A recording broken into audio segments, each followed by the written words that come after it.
retour pour cette Home Story Cup de talent avec donc Drogo contre Scarlett, un match attendu, très attendu même. Ouais, très attendu puisque c'est le moment pour Drogo de se faire un peu pardonner pour sa DreamHack complètement foireuse. On parlait des contre-performances, celle de Drogo et la DreamHack était un poil décevante pour quelqu'un voilà, qui a de grosses ambitions sur le jeu en ce moment. Rappelle-nous un peu les faits. Ouais, il finit avec un vieux score de 2-3 et se fait éliminer en 5ème place. Dans une poule où 3-2 te permettait de passer. Donc il a battu qui? Il a perdu qui? Il bat Firecake et je sais plus qui. Mais il a surtout une game dans sa première série contre Puck, il y a une game où il a genre 62 pop d'avance et il commence à F2 dans des disruptors. Ah, dur. Tu vois la pop qui disparaît mais 20 par 20 quoi, chaque shot de disruptor était là. Non. Scarlett à l'écran du coup qui fait son grand retour sur la scène compétitive. Première apparition en Nation Wars qui avait été, bon, on va dire moyenne. Ouais, la première était moyenne et 2 semaines plus tard elle arrive et là c'est plus la même quoi. Ouais, c'est plus la même. Et du coup on lui a laissé 10 jours de plus à peu près. Et je suis très intéressé par le niveau de Scarlett aujourd'hui sur StarCraft 2 puisque c'était, c'est comme un Stéphano, ça monte les gens qui sont vraiment doués sur un RTS, à quel point ils peuvent progresser vite sur une nouvelle extension. Ouais. C'est impressionnant Scarlett, alors qu'il n'est pas au top niveau. On rappelle quand même qu'elle a tenu le titre de Top Foreigner pendant une bonne année. Ouais, 6 mois, 1 an, un truc comme ça en 2012. C'était juste avant Stéphano. Juste après Stéphano. Juste après Stéphano, ouais. Exact. Mais qu'ensuite, voilà, petit manque de passion sur StarCraft 2, ces petits Drogo dont vous avez loupé la meilleure expression tout à l'heure pendant la pause, c'était bien drôle. Ils l'ont eu, je crois. Ils l'ont eu, c'est bon. C'est ce que j'allais dire, petit Drogo a l'air qui est à moitié défoncé, ce qui est un énorme progrès par rapport à d'habitude, où t'as l'impression qu'il vient de s'enfiler 3 pétards. Ouais, alors qu'il n'y a pas plus sain comme garçon. Je n'ai jamais vu quelqu'un aussi peu alcoolisé en soirée. Quitter les locaux aussi vite après la fin du cast. Normalement il se passe des choses, on va boire un coup et tout. Drogo c'est toujours alors moi je finis mon travail, je vais rentrer train. Je vais faire de la coop avec les loups. C'est ça. Très très assidu Drogo qui traîne très très fort depuis 1 an et demi maintenant. Et ça commence à payer, il prend des maps, il prend parfois des tournois avec l'Asus Republic of Gamer. Alors elle avait perdu en finale mais c'est presque... Oui voilà, il avait perdu... Losir en finale, donc ça, c'est presque gagné. Voilà, il y a déjà de la victoire dans cette défaite.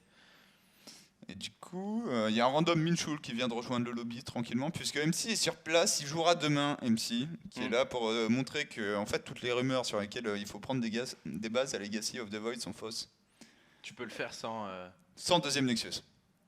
Oh, Minchul. Minchul avec son bonnet. Burgers, dollars, good competition. So bad. Et donc on verra demain le bon Minch, à voir si lui aussi il a travaillé un peu Legacy of the Void en Scred. Monstrueusement et pas trop en Scred du coup. Genre son stream c'est Best God Play Legacy of the Void ou un truc comme ça. Ouais, en toute simplicité quoi. Toute humilité pour MC. Alors là on a un petit BO3 point de MC dedans mais un Protoss puisqu'il y a petit Drogo face à Acer Shura. Je sais pas s'il y a rename, ça devrait être interdit ça, il devrait y avoir une amende genre $5000 pour rename à chaque fois. Ça serait pas mal pour les pros. En direct sur le PayPal d'Imre. Exactement, je vais monter ça. Non, je refuse. Ah, tu m'as payé. Bon, on peut discuter. D'accord. La mafia nuit blanche. Qu'est-ce qu'il y a? La game qui est lancée. Et du coup, on attend Axish en bas à gauche de la team Acer depuis très longtemps. Scarlett en zerg violet.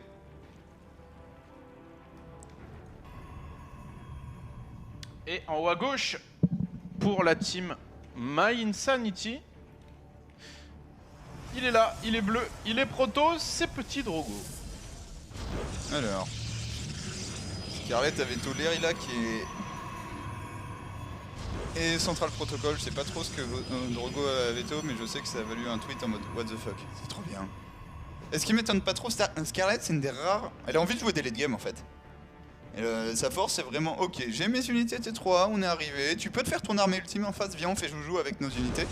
Donc ça m'étonne pas trop de la part de Scarlett finalement de veto les maps qui sont plus agressives, celles où tu verras jamais le début d'une fausse d'infestation. Maintenant il restait Ulrena dans le tas, 2 gates pour Drogo face à la... Tu pues la poule de Scarlett. Ouais, c'est ça, Scarlett qui est toujours, toujours forte dans les mêmes domaines, hein, donc notamment la macro-gestion, le decision making et les mécaniques, hein, puisque pour tenir en macro-gestion, eh ben, il faut un bon creep spread, il faut des bonnes injects de Queen, il faut être Rick Julier, Karas 8 qui sub et qui rejoint la route to poutre. Welcome Karas. Et contrairement, voilà, par exemple, à un Drogo, tu lui mettrais des points dans quel domaine du jeu, par exemple? Précision sur la build order, genre il est très très bon sur le fait d'être vraiment carré sur la build order. Et le plan de jeu en général, c'est quelqu'un qui voit assez loin dans la game, genre après, là où je lui mettrais des défauts, c'est tenir sous la pression, largement. Ouais. Genre il a un petit problème de pression quand même, le bon Drogo, malheureusement. Double adept envoyé, double queen en face. Mais vraiment au niveau des build order, c'est un des joueurs qui m'impressionne le plus en fait hors Corée sur à quel point il est capable de respecter à la lettre un build order sur genre 15 minutes pour arriver ensuite à un point où là tu gagnes le game. Ok, Stargate, on joue sur une base. Et ça, Scarlett va voir l'information. Maintenant, ça veut pas pour autant dire que tu sais comment le défendre. Et les deux premiers adeptes qui sont scoutés par cet Overlord ici, on va venir commencer le harass. Et qui sera suivi, comme tu l'as montré dans un deuxième temps, par un oracle probablement. Alors. Et ça, c'est une bonne solution, car Scarlett est en train d'over-réagir. Hein. C'est gratuit dans la main. Y'a rien. Poke. Poke. Poke. Là, tu débarrasses des deux Zerglings, tu re-shade. Les adeptes, le plus important, en fait, c'est d'utiliser la shade en continu. Oh, mais c'est horrible pour Scarlett. Elles vont en tuer un seul. Oh, 9 kills avec deux adeptes, mais en fait, il pose son deuxième Nexus au moment où il fait un oracle et il a 29 propres. Il y a 14 drones en face. Et big up à Petite Craquette qui vient de sub. Okay. Et là, le truc en plus, voilà, c'est qu'en face, Scarlett est forcée de refaire des drones, peut-être même des roaches, sauf que ce qui lui arrive, c'est un oracle. C'est complètement aérien et du coup, est-ce que Scarlett aura quoi que ce soit pour défendre? On a 2 queens, je crois, 3 queens. Si Petit Drogo vend la bonne hatch avec son oracle, c'est jackpot. Là, t'as une chance sur 2. En gros, il y a 2 queens ici. Il y en a une dans la main. Si t'arrives dans la main, il n'y a pas de sport, tu reprends 5 ou 6 drones et la partie est pliée. Grave. Là, il va aller dans la main, j'ai l'impression. Oui, c'est vu. Jackpot. Jackpot. 3. Allez, vas-y, poulet. 3, 4, 5. Ah, ça va même atteindre. Normalement, 7, 8. 7, 8. Oh, on part. Mais mieux vaut partir avec. C'est pas encore, voilà. C'est la différence entre un Drogo et un Lilbo, pour le coup, qui est très très bon sur ses oracles ou même des Coréens. Il est pas encore au top, mais mieux vaut avoir ton oracle en vie plutôt que le donner. Là, tu run by pour que en 2 touches. En fait, on n'a pas besoin d'appui 80. Oh là là, mais Scarlett est en train de se prendre une branlée là quand même. Alors il y a le creep spread, hein, mais c'est à peu près tout ce qu'il y a pour la joueuse canadienne. Le T2 qui va être directement scouté, Drogo qui revient prendre un prob de prob. Et qui repart. 9 kills désormais sur cet oracle, qui n'a pas perdu de vie sur cette action, et il peut désormais balancer son mass adepte, le mass adepte du désespoir. Là, les Zerglings qui vont se faire instant. As-tu quelque chose, Scarlett? Des unités? Oh là là, il n'y a pas grand chose. Il n'y a pas grand chose. Queen et 6 Zerglings. Oh, et on va continuer le harass et là, il n'y a pas grand chose que puisse faire Scarlett pour le tanker. Il y a quelques Zerglings, 4 roaches en production. Oh, la brain. Et c'est brain ici, non, on se concentre sur les roaches, peut-être quelques drones qui vont tomber. Attention, tu rebalances. Voilà, faut être insupportable avec les shades. Ça, il y a beaucoup de protos qui l'ont pas compris en fait. Que le truc le plus fort chez les adeptes, c'est les shades. Et ce coup-ci, tu viens et il y a toujours rien. Tu peux donc continuer à prendre des drones, tu pourrais éventuellement refaire appel à cet oracle, ça serait bien pour Drogo, mais bon, qui est en train de faire ce qu'il veut chez lui. Il y a désormais 17 drones chez son adversaire. Le petit Voidray, pour s'assurer qu'on ne meurt pas, au cas où on fasse un peu trop de cafards. Ah, et pour le moment, c'est propre, c'est nickel. Oh, il va reprendre des drones. Oh là là là là là là là là, mais... Ah, Scarlett, elle aura fait beaucoup de drones dans cette game. Envoie le petit shiftel. 36 drones. Oh merde. Oh la déception. Oh dur. Et là tu traverses la map. Et ouais bah là elle est poussée à l'agression là, elle a pris trop lourd. Elle sait qu'elle est largement derrière, elle est à l'écho. Il faut qu'elle y aille mais elle a même pas. Elle a moins de troupes. Là Drogo il s'oriente vers un 1-0 sec qui va normalement normalement être relativement tranquille. Il devrait pas y avoir trop de souffrance. Le F2A move devrait pouvoir être utilisé à bon escient. Ici, le Void Ray qui était là pour défendre se dit tiens, quand même, on va aller à la chasse à l'Overlord. Mais tous les combats sont perdus pour Scarlet là. C'est à chaque fois il y a un kill. Le trade est efficace pour Drogo. L'Oracle a 15 kills qui peut se pavaner maintenant. Qui ne meurt même pas. Excusez-moi, l'Oracle qui a repris un drone. Là, tu scoutes la B3. Tu peux éventuellement poser B3, mais vu que tu as 31 drones, tu ne la rentabiliseras pas vraiment. Voilà, tu peux GG, hein. Ou alors tu peux partir lurker. Pour moi, c'est le seul truc qui permettrait à Scarlet de gagner 2 ou 3 minutes. C'est enfouir des trucs et essayer de tanker avec ça. Mais est-ce que Petit Drogo va lui laisser le temps de sortir des lurkers? Je n'en crois rien. Toute l'armée de Scarlet, c'est-à-dire 4 roach et 8 zerglings. 3 roach, 5 zerglings et 3 queens qui vont se faire exploser. C'est un massacre, GG. Oh, c'est un rage quick même. Attends, non, il y a le GG, il y a le GG. Attends, faut remonter, hop là. F11, il est là. Le GG, pardon. J'ai parlé trop tôt. J'ai mésévalué la bonne Scarlett. Elle a envoyé le GG quand même. Par contre, elle a aussi pris sa fessée pour le coup, puisque là, Drogo, sans pitié, le petit... Enfin... Puis pour moi, là, le problème de Scarlett, en fait, c'est qu'elle s'est fait abuser par 2 adeptes dès le début de la partie. Ouais. Et que ça, pour le coup, Petit Drogo, c'est un des trucs qu'il a compris. Les adeptes, ils balancent les shells. Et il y a moyen que dans la deuxième, ça soit pas le même build order, mais que ça soit le même résultat. Va falloir juste faire des unités. Parce que voilà, le regard d'un homme qui vient de gagner sa game de ladder. À peu près. Veilla, bonsoir. Qui fête son anniversaire, du coup. Oh, nice. Sur la route de poutre. 12 mois. 12 mois, 1 an. 1 an de soutien. Merci Veilla. Ça fait super plaisir. Merci de ta fidélité. Ce Slacker est replacé Master sur son main. C'est gentil. J'aime pas les gens qui ont 150 comptes en GM. Ouais, parce que c'est des comptes en moins pour toi. Ouais, exactement. Ils te volent des places. Non, mais du coup, voilà. Bon, première game un peu triste pour Scarlett. Minshul qui est là. Good process. Mec adept, good. Scarlett a pris lourd, hein. C'est l'accueil là à la Home Story Cup pour le moment, il est salé. Et il va falloir qu'elle trouve la solution, hein, probablement. Faire des zerglings en fait. Ouais, peut-être plus de zerglings dès le début pour plus embêter les adeptes. Et quitte à perdre ces zerglings, mais au moins c'est pas des drones quoi. Ouais, c'est ça. Puis surtout en fait, les adeptes, tant que t'en as pas beaucoup, tu peux encore les surround et là les zerglings font le travail. C'est ensuite quand il y a des masses plus élevées d'adeptes, j'ai aucune idée du nombre, mais je dirais une petite dizaine. Là, les adeptes sont compacts, ça fait une petite boule, genre de Spartiates qui font 300. Toi, t'arrives avec tes zerglings, ils se font tous one shot. Ouais. Il faut. Ouais, peut-être aussi. Ouais, non, je pense que c'est vraiment une question de gestion du début de partie. Et, pas sous-estimer Drogo. Hein. Ne jamais sous-estimer un dragon, même un petit. Alors, on a un Funky Alexandre Verrier du coup qui est très content de gagner ses games de ladder et du coup qui ne mate pas au gaming. Mais apparemment, il gagne un peu trop. Attention Yogo, attention. Le GSL se rapproche, tout le monde s'entraîne. Et Yogo est le seul à perdre, j'ai l'impression.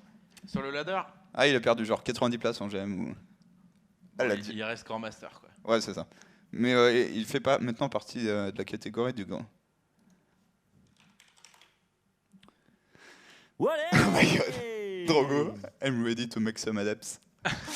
Le plan jeu est là, je vais faire des adeptes, puis après je vais faire un oracle et on va voir si tu survis en fait.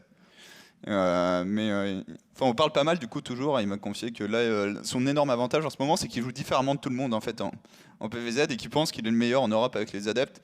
Et du coup pour quelqu'un qui ne le joue pas en ladder, c'est hyper perturbant de se dire que... Enfin, elle a probablement jamais rencontré ça en fait, Scarlett sur le ladder arena. Ouais, mais c'est intéressant s'il se considère comme un des meilleurs PVZ d'Europe, ce qui doit avoir une part de vérité.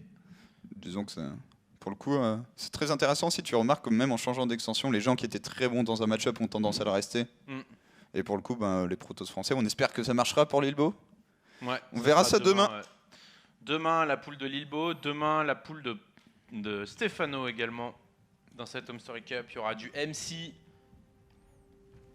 il y aura MMA.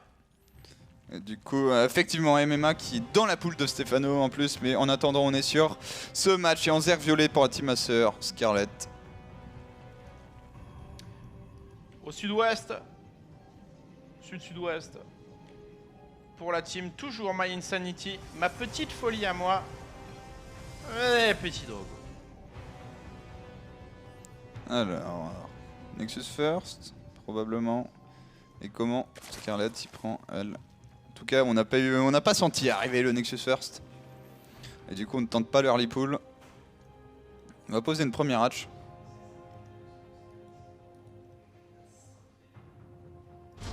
Et un premier Nexus. C'est ça, c'est posé presque instantanément. Scarlet va devoir le scouter rapidement. Prendra un peu de temps avec ce Overlord. La question c'est, est-ce qu'on pose vraiment maintenant? Et non, pas de deuxième match, ça serait une pool défensive. Elle aurait pu poser donc un troisième bâtiment, vu que son adversaire lui est déjà sur 2 bases et les Zergs ont besoin d'avoir une base en plus que leurs adversaires, puisque voilà, ils ont besoin de plus d'économies, ils ont besoin de faire plus de troupes pour se retrouver, on va dire, à égalité sur le terrain, sur le champ de bataille. Ok. Donc Toujours avoir un petit peu plus de Zergling. Là, on prend une troisième match. On pose une deuxième gate et normalement, on peut déjà dire ce qui va se passer dans cette game quand Tizo aura scouté tout ça. Ok, c'est le moment, c'est censé être drôle. Parce qu'il est quasiment certain que son truc marche à 100% de win rate contre ce qu'il est en train de voir. Il va faire des adeptes avec ses 2 gates et en fait, là où il va être, où c'est tricky, c'est qu'il va en faire en continu. T'as 2 gates, pourquoi attendre le warp gate? Tu fais des adeptes, t'en fais 2 par 2. Et ensuite, t'en warp 2 ou 3 supplémentaires avec 2 oracles et tu bourres. Mais c'est ça, c'est ça. Et pour le moment, Scarlet n'a pas la solution. Peut-être un Mass Queen, peut-être. Ouais, je pense que si tu fais des queens en continu, c'est vraiment pas mal. Le problème des roaches, en fait, c'est que sans la speed, c'est dur d'avoir assez de roach pour contrôler les ombres. Surtout quand t'as 3 bases. Là, par exemple, si t'as le Protoss qui est là avec ses adeptes, il peut envoyer la moitié ici, la moitié ici. Il faut avoir quasiment, je dirais, 7-8 roach pour par tous base, les contrôler. Ouais. Là où des Zerglings sont quand même mobiles, on va voir si c'est le plan jeu de Drogo, pas du tout du coup. Je suis déçu petit Drogo, double Stalker, on va abuser en fait l'absence de gaz, donc l'absence de speed, pour tenter de gratter ce premier Zergling par exemple qui devrait prendre la foudre. La déception, je suis déçu. Je voulais vraiment voir si ça marchait aussi facilement que ça. Ah bah le respect quand même, un petit Drogo qui sait qu'il affronte une légende de Starcraft. On va peut-être pas faire indéfiniment le même build order. Et 3 queens qui sont produites, j'ai l'impression que Scarlet part sur du Mass Queen. Effectivement, son style favori en plus de manière générale. Attention, Stover qui se fait tapoter. Est-ce que Drogo... Ouais, Drogo a confirmé la troisième hatch, donc il n'y a pas de blague sur le plan de jeu, parce que des fois tu peux venir, la hatch tu la vois pas naturellement, et tu te dis oula oula, en fait elle a juste 2 hatches, donc il y a du gaz quelque part où il y a une embrouille. Stalker qui vont pas les chercher, il y a un petit Zergling qui traîne ici. C'est Over qui se dépêche de monter sur le rang. Et est-ce que le Mothership Core arrive? Troisième base rapide apparemment. Ça va être du très très bon scout de Scarlet là, avec ce petit Zergling. Là il y a futé un des vicieux de ces Zerglings. Le Zergling qui s'est fait chicoter par ce Stalker, mais le creep de Scarlet, on en parle, c'est sa qualité principale. Ce coup-ci, il est déjà lancé. On a déjà un total de 5 tumeurs, dont 3 actives. L'Overlord qui va mourir grâce à l'aide du Mothership Core qui apporte la vision. La speed qui a été lancée, on fait quelques Zerglings pour ne pas mourir. Un Roach Warren. Et là, je dirais que la tâche numéro 1 de Petit Drogo, c'est empêcher ce creep de se développer. Faut pas qu'il y ait une autre tumeur qui soit posée. Attention quand même, 3, 4 Stalkers, ça va commencer à one-shot du Zergling, tapoter de la Queen éventuellement. Et il n'y a vraiment pas la speed, sans speed tu peux absolument rien faire. Voilà, un Zergling qui décède, target fire sur cette Queen, il meurt. Une Queen au sol, comme tu l'as dit, pas de gaz égale pas de speedling pour Scarlet. Du coup, les Stalkers font tellement de sens dans cette game. Le T2 qui est embrayé par la joueuse Zerg. Et chez Drogo, on part sur le petit conseil crépus des familles, plus le complexe robotique. Et la forge en plus, attention. Il y a recall. Alors, joli, 2 queens qui ont été prélevées sur ce go. C'est une très grosse prise pour Petit Drogo. Après, Scarlet en avait fait en rab, donc elle va pas avoir de problème d'injection. Mais son creep va définitivement en pâtir. Double chambre d'évolution pour la joueuse canadienne. On pense long terme, on pense mid et late game. Attention, la speed n'est pas encore finie, il y a 10 secondes où ces Stalkers vont juste se faire plaisir. Et il y a un deuxième recall normalement. Recall qui a été... Alors j'arrive pas à voir. Je dois avoir désactivé l'option, va falloir l'utiliser. Voilà, qui fait plus de 50 d'énergie. 3 stalkers qui meurent sur cette affaire. Ouais, là, recall foireux. On a laissé bien trop de troupettes. Ouais, bien plus que nécessaire. Et on va jouer du coup Chargelotte Immortel. Quand tu joues Socil, en fait, toute l'idée c'est d'arriver juste avant le T3 du Zer. Tu fais le plus de possible les Chargelottes qui ont été complètement buff dans le sens où ils infligent automatiquement 8 de dégâts au moment où la charge atteint un cible. Et c'est vraiment voilà, un style très puissant qui bat même leur cœur. T'es le swarm en fait, t'as trop de zélotes, c'est exactement la cinématique, tu les vois 40 par 40. Ouais, et puis mine de rien, faut les arrêter des murs de zélotes. Voilà, en face. Ça se fait pas avec une épuisette. Bataille d'Ara, du coup on va aller chercher leur cœur. Probablement on va voir ce que fait cette carrette avec ce bataille d'Ara. Bon. Elle va avoir besoin de leur cœur. C'est d'ailleurs le contre de la stratégie de Drogo. Hein. C'est ça. Et il en faut beaucoup, en fait, c'est ça le truc. Si t'en as 3 ou 4, le mec il arrive, il traverse, et vu qu'il a tout rasé par-dessus, il passe à la suite. 6 gates qui ont été rajoutés. Attention, là, le Tyron Bite de deuxième ligne pourrait faire mal. Le centrier. Finalement dans le banc. Ok, le batteur cœur qui a été envoyé, mais le timing arrive. La première étape du timing arrive vraiment bientôt. On a également spoté de la V4. Ouais, 6 gates en production, là, Drogo qui va partir en mode prod. Hein. Il va envoyer les zélotes. Attention, et là, Scarlett, est-ce qu'elle a des unités en fait? Ok, il y a 15 cafards, et c'est tout pour l'instant. Petit War Prism qui se décale, qui pourrait venir faire un carton ici, surtout avec 16 drones, ça veut dire qu'il y en a qui arrivent. Voilà, la petite colonie de drones qui arrive. Baie de soutien robotique également rajoutée. Est-ce qu'on a fait... Il n'y a pas une archive? Si, il y a l'archive qui est là. Bizarre, la baie de soutien robotique, on va voir en tout cas les adeptes qui prélèvent de drones. Qui sécrètent la queen. Ah, sur Azizari, c'est très drôle aussi les adeptes. Ok, c'est joliment fait ici, Drogo qui récupère toute sa troupette. 14 drones en plus. 94 drones pour Scarlett. Ça va être très simple. Si Drogo attaque pas, ou qu'elle survit, ça va très bien se passer. Et Drogo a pas l'air de vouloir attaquer. Un deuxième robot, baie de soutien robotique. Si Scarlett elle mine sur 94 drones, faudrait une P5 quasiment pour ça. Voilà, voilà. Elle va être tellement bien dans cette partie. Le grid étant... Et elle en rajoute 3. Hein. Elle va monter à 100 drones. Oh my god. Alors ça, ah bah c'est pour faire de la spine. Ok. Ok. C'est pour faire des structures, c'est plutôt bien fait. Et Drogo qui va sortir de chez lui, du coup on l'a dit, voilà, il va avoir une compo basée sur de l'Archon, de l'Immortel et du Zélote. Autant vous dire que tout ce qui est au sol sur cette carte a maintenant du souci à se faire. Attention, est-ce que on voit pas masse Zélotes qui sont warpés et du coup enfin à côté on embraye le move sur la droite. Voilà, les nouveaux Chargelottes, les bouchers 2.0 qui vont faire le Dawa ici. Et là on a laissé les lurkers. Oh, ça peut être tellement bon pour Drogo s'il chope tous les lurkers. Attention, les lurkers sont là maintenant. J'aurais fallu les choper avant, on va être obligé de se barrer. Et j'ai pas l'impression que ça soit géré pour l'instant ici, les Chargelottes qui sont là. Est-ce qu'on met vraiment un nouveau cycle de warp? Est-ce qu'on investit autant? Oui, 10 zélotes supplémentaires. Oh là là, il va falloir défendre pour Scarlett ici, il y a beaucoup trop. Après tous ces zélotes là qui vont se faire sécher. Ah, c'était peut-être le warp de trop, là clairement on était prêt chez Scarlett. La F qui était envoyée, ça va être scouté. Attention, va falloir songer à décharger ce Warp Prism. Non, il va rester à FK. Et les lurkers ont défendu la B4. Très bonne défense au final de Scarlett, puisque comme tu as dit, c'était le warp de trop. Ouais, et là du coup, sur cette donation, il vient de donner quand même, je pense, une partie de son avantage. Il se retrouve derrière à l'économie, derrière à l'armée. La techno, ça va. Écoute, il va se récupérer, il sort les distributeurs 2 par 2, il va avoir son +3 d'attaque d'ici quelques minutes.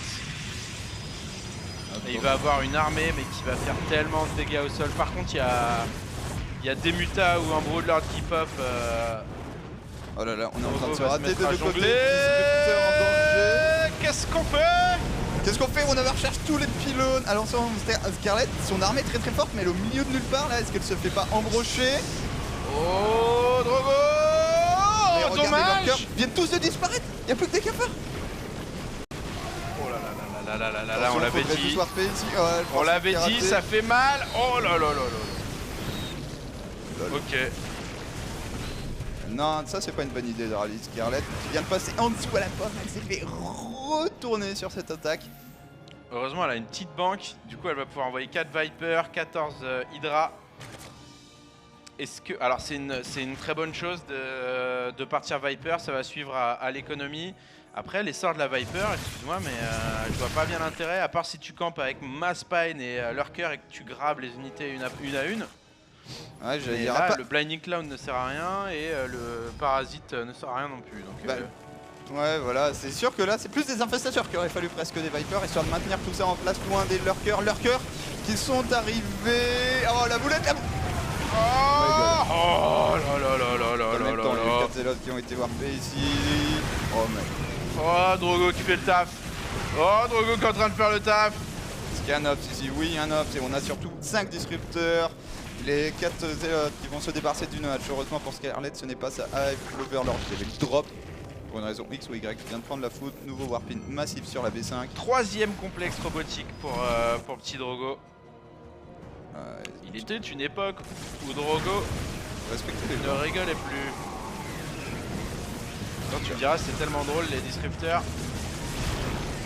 T'as besoin également des immortels, hein, du coup on est game. Attention, voilà, on ramène des disrupteurs dans les lurkers. Drogo qui respecte les lurkers pour l'instant, qui ne rentre pas dedans sauvagement. En même temps, il fait le travail de l'autre côté de la carte, puisque son warpism. Non, il est juste en vie. Et le 10 Zélote plus 3 d'attaque avec la charge, c'est tellement pas une bonne nouvelle, surtout quand t'as ta caverne d'Ultralis qui traîne au milieu. Et quand il n'y a rien chez toi, quoi, ouais. genre attention les yeux. Là, les Zélotes 3 d'attaque en plus qui découpent les Zerglings, mais sans problème. Tu veux fight? Bah écoute, pas de problème, moi aussi. Attends, est-ce qu'ils sont vraiment en train. Ah, quand même. Peu de respect, s'il vous plaît, monsieur les Zélotes. La charge 7 aux Templiers qui ont été transférés directement depuis ailleurs. Le nouveau warp que personnellement je trouve magnifique. Et les disrupteurs, t'en parler. Qui n'a jamais rêvé de pouvoir faire ça en Protoss? Des disrupteurs 3x3. Plus Storm, plus Archon, plus des grosses upgrades pour le joueur Protoss, ça se profile bien. Ça sent le 2-0. En fait, c'est la fameuse stratégie, toutes mes unités font des dégâts de zone. Quasiment. B5 pour Drogo du coup qui ne s'endort pas puisqu'on est en train de perdre de l'économie. D'ailleurs on en est où? On a rattrapé une Scarlet qui logiquement appuie ses bases, a perdu cette hatch. Tentative de run by de Zergling, même pas des cracklings, même pas 3-3 encore. Et on pose, voilà la meilleure défense, les nouveaux canons, des pylônes. Attention, faut réagir quand même. On devrait se faire cancel ce Nexus. Ok, c'est annulé. 7 lurkers en production quand même chez Scarlet. Et attention parce que le lurker, ça renverse une game. Ça en ferait un total de 13 et effectivement tu as dit ça renverse des games. Là on va directement sur un sport. Concept intéressant. Toujours pas la speed sur sport. Ok, il fait demi-tour. Il peut la grab quand même hein. C'est dommage, ça aurait bien aidé d'ailleurs. Espérance du vide d'une Spike Crawler. 5 secondes et le déplacement d'armes a été fait. Attention. 2 archons qui sont un peu perdus. Par contre les lurkers ne sont pas au milieu de la map. Comment on s'y prend? On va reprendre toujours plus de zélotes. Ouais, très joli multitask de la part de Drogo. Oh, Massarcon là. À 10. Oh là là là là là. Là t'as localisé les lurkers. Ouais, ou tu décales tout simplement. En sachant que le dégât est en train d'être infligé par ici. Les qui sont partis. Drogo à l'agression. Drogo qui met 52 pop à son adversaire ici. Drogo qui storm. Drogo qui passe. Qu'est-ce qu'il y a, Scarlet? Ah, bah. Give me the respect. Prends ta baguette. Scarlet qui pourra les faire joujou avec des muslims en loser bracket tout simplement. Là. Les zélotes n'ont pas arrêté. arrêté. Et le GG. Bonsoir. 2-0. 2-0. Alors Drogo, ça fait quoi de défoncer une légende? Faudra lui demander. D'ailleurs, je pense qu'on aura bientôt son avis du coup, puisqu'il a l'air d'avoir des petites interviews. Ouais, l'interview post-match qui devrait être là. 2-0. Drogo est chaud. Ouais, Drogo est chaud, c'était pas trop dur, c'était le bon échauffement avant Lambo. Ouais. Du coup, bon signe pour Drogo, voilà. Ah, Drogo premier de poule, ça fait plaisir. Après, on a vu Marinelord gagner son premier match et perdre les 2 suivants aussi. Donc voilà, Exactement, ne pas survendre le Drogo. Mais là, je trouve, joue pas trop mal en plus. Il y a 2-3 choses à améliorer encore, mais contrairement à une DreamHack où il s'était vraiment effondré en termes de niveau de jeu, là, c'est plutôt pas trop mal. 2 styles différents, même. On y croit. Une petite macro game. Drogo. Pas de conneries, mais normalement, c'est bien parti. Et il aura la chance surtout de rejouer un Zerg. Voilà, Drogo en train de se lever de sa chaise. Drogo qui marche. Drogo qui se gratte le nez. Drogo qui passe la porte, prend le micro. Incroyable toutes les actions que fait cet homme. C'est ça que ça sert la paix, à StarCraft. Multitask. Drogo s'assoit. À côté de Minchul. Ah, ça c'est pas mal par contre. Minchul se met sur... Last Note vient de perdre la moitié de son espace vital en fait. N'hésite pas à envoyer le son à Alex Kish, ça permettra d'entendre les questions. Ce qui est d'un intérêt non négligeable quand il s'agit d'une interview. Par même les réponses. Du coup, Drogo qui jouera. Very aggressive opening, obviously. Double gate and a Stargate before the Nexus. Can you talk us through? It's a good build. That's all? Yeah. I don't know. On this map, it's really good. It started off as a troll build when it was like, actually, it's pretty good. So yeah, I've seen this build many times on the ladder. Is it just you using it, or do it's other just me snapping you over and over. So do other Protoss know this build? Like before you showed it to everyone? What? Did you learn this build from someone else, or did you come up with it by yourself? No, like I kind of improvised it. Like I kind of did it on my own. Then I saw a Chinese dude doing it and losing with it in Nation Wars. But I was still like, you know what? I like it. No. The second game was a little bit longer. It started off, like you started off with the Stalker aggression. Were you satisfied with what the Stalkers achieved? Because you did go up to 3 bases very quickly. Is that acceptable, or were you hoping for more? I'm used to do more, but she didn't make a spine, so I could poke at the Zegling pretty good. I even recalled a little bit too early. Like I tried to commit to kill a queen, but then I got cycles, so I had to recall. Going again with the Stalker was pretty stupid by me. I lost 2 Stalker for no reason. But it was like acceptable. It should be better, but you know, it's not like sometimes I don't kill anything. So, MC, any questions for Drogo? He gave you a name, by the way. Yeah. What? I gave you Drone Killer. Oh, okay. Yeah, I Drone like Killer. You love it? Yeah, I like Yeah. it. And yeah, second game, you used just Charger, and you didn't research Blink. No blink. Why? I don't like Stalker anymore. Sometime. So you just play for Ire, no chakras. Yeah, no chakras. Only Ire. I don't know the lore that well, so I can't make any jokes So right BM. So something Yeah, campaign. he hates campaign Charger something. and Borojun. now. Okay. You only working from Artanis, right? Yep. Snoot, do you have any questions about either of the 2 games or the builds in particular? No, just solid. Yeah. Solid play. I like charge zealots. What? I like the charge zealots, so keep using them. You love it, don't you? All right, what's awesome to see. Your next match is going to be the winner bracket match of Group D over here. You're going to go up against another Zerg. It's going to be Lambo this time. Do you feel like you have to switch up the builds now, because PvZ is often about being not too predictable? I will have to mix up a bit, and I think I can mix up a bit. I haven't shown a lot of things yet. But Lambo is going to be better prepared, so it's going to be a hard match. All right. Well, any final words before we're going to head up to a very short commercial break? These last tournaments haven't been so good for me, but I've been practicing a lot, and I hope this time it's going to be the good one. That's all. All right, thank you very much, Drogo. So far, so good. I think he looked great in that first series. I enjoyed it. It was a lot shorter than I expected.